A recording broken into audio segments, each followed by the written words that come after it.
Where the heck do I start when investing in properties in Australia? This is one of the most asked questions.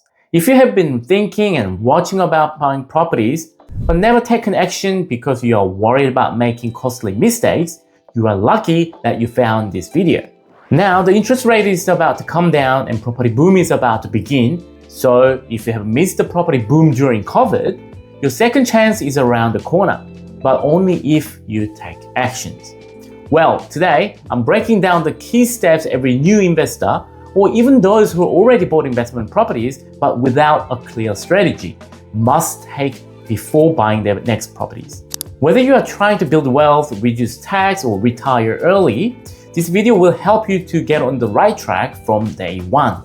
In this video, we will go through the 3 things you must sort out before buying any investment properties. And towards the end of this video, I will show you the processes that we actually have for our clients to be successful in property investment. So stay tuned.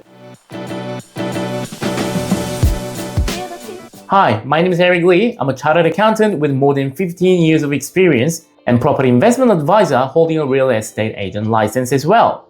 So if you want trustworthy information about property investment, please hit the subscribe button and alarm button so you won't miss out any updates from me. Before you even think about calling a real estate agent or scrolling through listings on domains or realestate.com.au, the first thing you need to know is what your investment strategy is. Are you aiming for cash flow, like a rental income each month, or capital growth, the long-term value increase, or maybe tax benefits like a depreciation or negative gearing? Because different properties serve different purposes, and you got to be clear what your investment goals are. First, if you don't have a solid plan and strategies, it's like going to Bunnings without a project in mind. You will leave a bunch of stuff, but with no clue how to use them. There are many factors depending on your situations and preferences, but there are 2 main things you must do. Firstly, you need to know under whose name you will buy the property. Individual name, or joint names, or trust or companies. Each structure will have a different tax implication and provide different level of asset protections.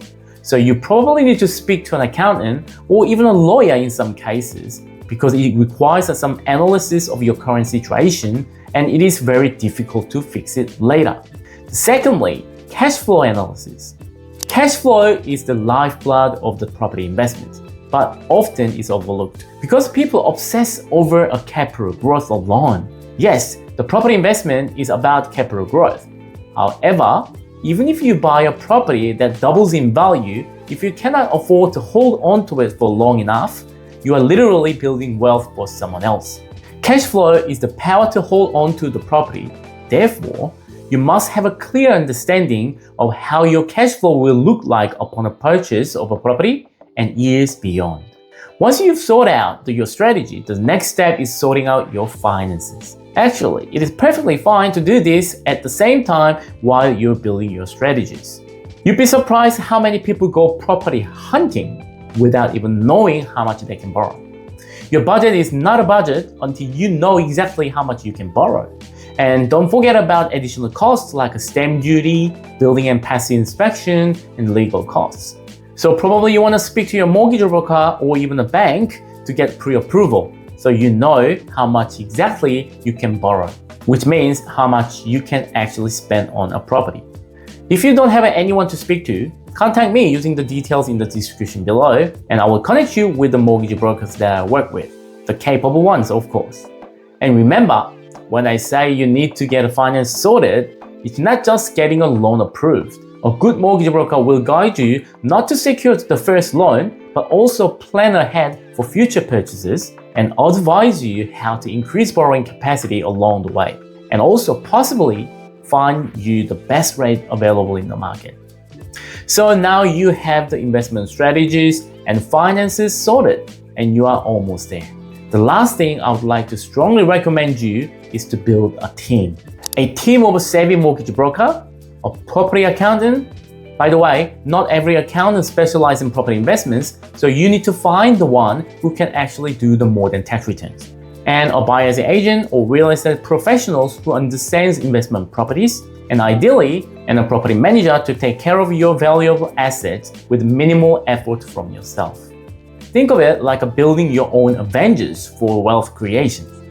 And I'll be happily be your Iron Man. All preferences from home interface. Sorry. These people will save your time, money, and help you to avoid painful lessons. And trust me, Google or even ChatGPT is not a replacement for specialist advice. I believe that once you get all these three things sorted, I mentioned earlier, you are already ahead of most other investors who blindly searching online for properties because now you have a solid foundation. But as you already know, having a solid foundation is just the beginning. You know what? I don't just talk, but I live in this. Here's a client journey that I actually use for my clients.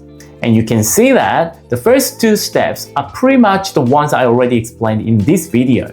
Building foundations. Once you have foundations, it is all about research and due diligence. There is so much information available online, and many of them are free of charge, including CoreLogic, SQM Research, ABS Data, local council websites, just to name a few.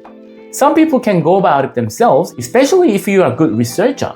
But if you need assistance with setting up these foundations or finding high-performing properties, you can always book in a free 20-minute call with me using the link below in the description.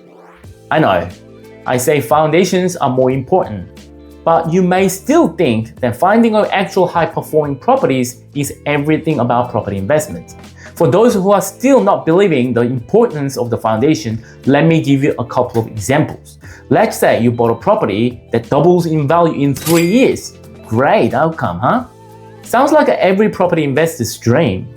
But if you get caught up in a legal dispute, personal liability, or other risks without proper asset protections in place, you could lose that property. What's the point of building wealth if you can lose it all? Let's say you achieved $500,000 capital gains through your investment. But you know what? If you bought it under the wrong name, you will probably have to pay a big chunk of it to the ATO. Therefore, please do not underestimate the importance of foundations. Getting started in property investing is exciting, but also risky if you don't prepare properly. So remember, knowing your strategy, get your finances right, and build your dream team. If you found values in today's video, don't forget to hit that subscribe button and give this video a like, so more future investors like you can see this. If you have any questions or if you need assistance in anywhere about the property investments, please do not hesitate to contact me using the details in the description below. Thank you for watching, and I will see you in the next video. Bye.